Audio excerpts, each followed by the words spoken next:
Finally, the Coub has come back to the corner.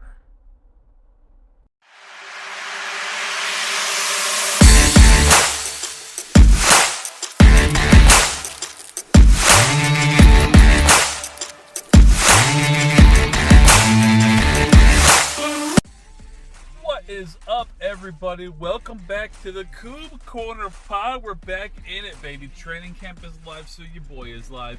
You know the deal. See Coub713 on Twitter. Coub Corner Pod on Twitter. You know my boys, DaTailgate Show. I think they just dropped an episode the other day, so certainly go back and check them out. They're doing their thing, as always, bringing you good content and entertainment. We're going to know the deal. Same 10 minutes. Same 3-ish topics. We're going to move right through them. Let's get it started. Number one, talk about the offense. Let's start off with the offensive line. Let's start off with Lucas Patrick getting hurt. Not great news. Not a big fan of that news at all. That was signed to be our starting center. Not great. However, the benefit is we do have, I say benefit loosely, I guess, Sam Mustipher on the roster, who has been our starting center. So we're at least in a place where we have a guy who can handle snaps at the pro level. Not the best center, not going to be somebody who's going to wow you on every play. That's why we're calling for his head last year. I mean, that's why they had this guy at right guard. He's obviously not your starting center of the future, but at least he's somebody there. The big concern that I have is 100% in the fact that the offensive line has to work as a unit in the regular season. And having Lucas Patrick out, you're missing part of that initial dream of the core that you came in and signed. So now you have these kids in there getting this job done, and you're just going to shuffle it up again week 1, week 2 when Lucas Patrick gets back. Then he has to get adjusted to the line. The right guard and the left guard have to get adjusted to his motions. They have to get adjusted to the way that he calls the game. They have to get adjusted to when they're coming off a comp block, how they want to go ahead and move forward and get to that second level. Who's going to hand off? What hand he prefers to use on that if he switches hips. This depends. These are all things you have to learn, techniques you have to learn about your counterpart. That's the rough part. That's what I hate about this injury. He'll be fine. It's a hand. It's requiring surgery. I get it. It's a snapping hand, but in the long haul, he's going to be perfectly fine. He'll be our starting center in the future. It's just going to be rough in the first half of the season, I think, when he comes back. Second part of the offense I want to talk about. Velus Jones Jr. Oh, man.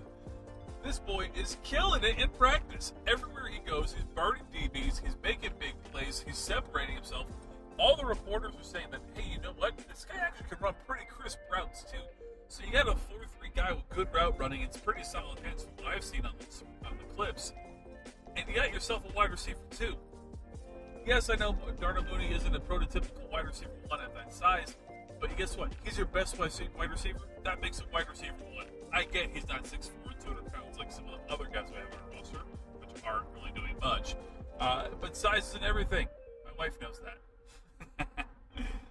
Number 3 on the offensive I want to cover, Justin Fields. Look, I'm jonesing for football, so I'm taking every word they say about this man in a most dreamsicle way. But you know what? JF1, from what I'm hearing, he's a better quarterback this year. He has his timing down with Darnell Mooney. Their reports have been, categorically studied, I feel like, at this point in time, with all the offseason workouts and everything else. But this man has been putting on dimes to Darnell Mooney. I've seen some friggin' bombs to Cole Kmet down the sideline. I've seen them been great. He's becoming a better quarterback. Getsy's helping with his timing. That's great. They've helped him with his actual release. That's sped up his release. That's good. So that helped with the quick game that they're kind of installing now. So timing is the big piece right now. As the offense develops, routes, concepts, they're going to expand a little bit more. You'll start seeing that change as well. I think you'll start seeing that towards the first quarter of the season, though. Right now, it's all about him getting used to all the new guys. He may have the rapport of Mooney and Kmet, and that's cool. He's still got to kind of nail down the Velus relationship.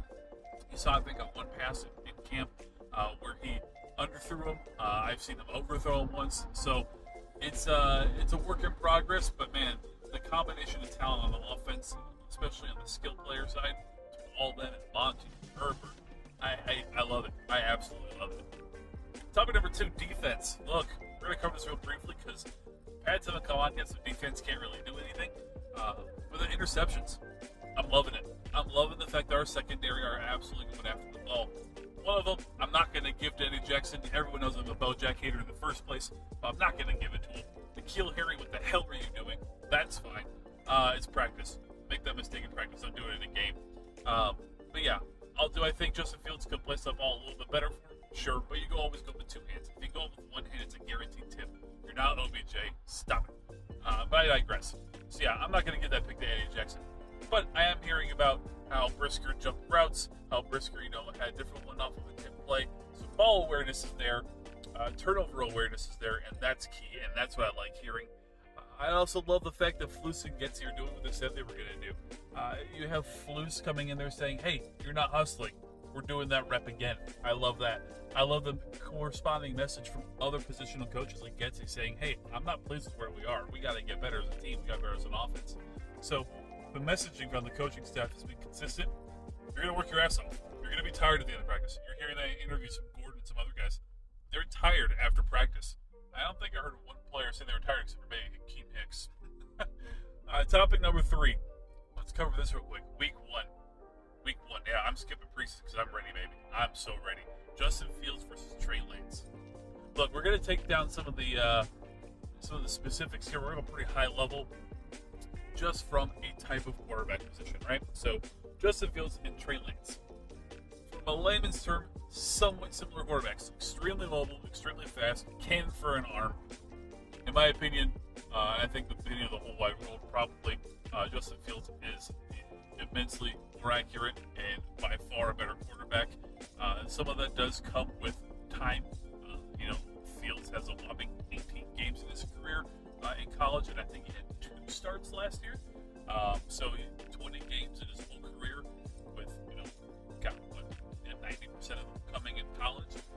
So there's going to be that NFL adjustment still. So week 1, certainly that doesn't look out great for him. But you know what? Here's the other thing that people are kind of sleeping on. Trey Lance's number 1 skill at this point in time is going to be some level of option play.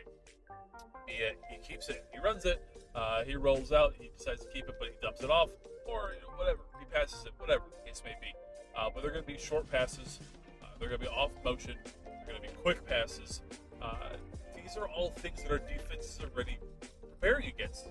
We're going into a Shanahan-style offense. We're going against Shanahan. So everything that they're going to do, we're going to have some concept of it in our offensive playbook already as is. And then you factor in the fact that now they have a quarterback who's fast. Okay, so yeah, you're not playing against Jimmy Garoppolo anymore, unfortunately. But you're going against a guy who Justin Fields in practice can throw on the red jersey and replicate some of the stuff that Trey Lance is going to throw at you. And our defense is up to speed. It's that simple. Look, I am not worried all about week 1. I completely think this is a W. I think the key to the game is to minimize Debo's impact. We saw last year where Debo went to the freaking house on a screen pass. Look, it's easier said than done, but double them up. They don't got anything else, a wide receiver or running back or anything that makes me scared aside from Debo Samuel. So take away their number 1 threat, take away their number 1 opportunity to score, and you're going to be okay. You're going to be okay. Week 1 is a dub. I have no concerns at all about this. I think our defense is ready. I think our offense won't be ready, but I don't think our offense has to be ready. I don't think that we're going to be in a shootout against the 49ers. This isn't going to be a 37-30 score. This is going to be the best 24-17, 24-20 type of score. Bears dub. Y'all, I'm giving you a couple minutes back. I love being back. So glad to talk to you guys again. Give me a shout on Twitter if you listen to this pod. I'd love to know who's all peeping this out. The Tailgate Show, thank you for holding down my spot in my absence. I gained a whole extra year. I felt like in the last 6 weeks I wasn't even paying attention to anything football related because there was nothing football related. So thank you for being my sponsor. I appreciate y'all. You guys have a great day, and as always, stay blessed.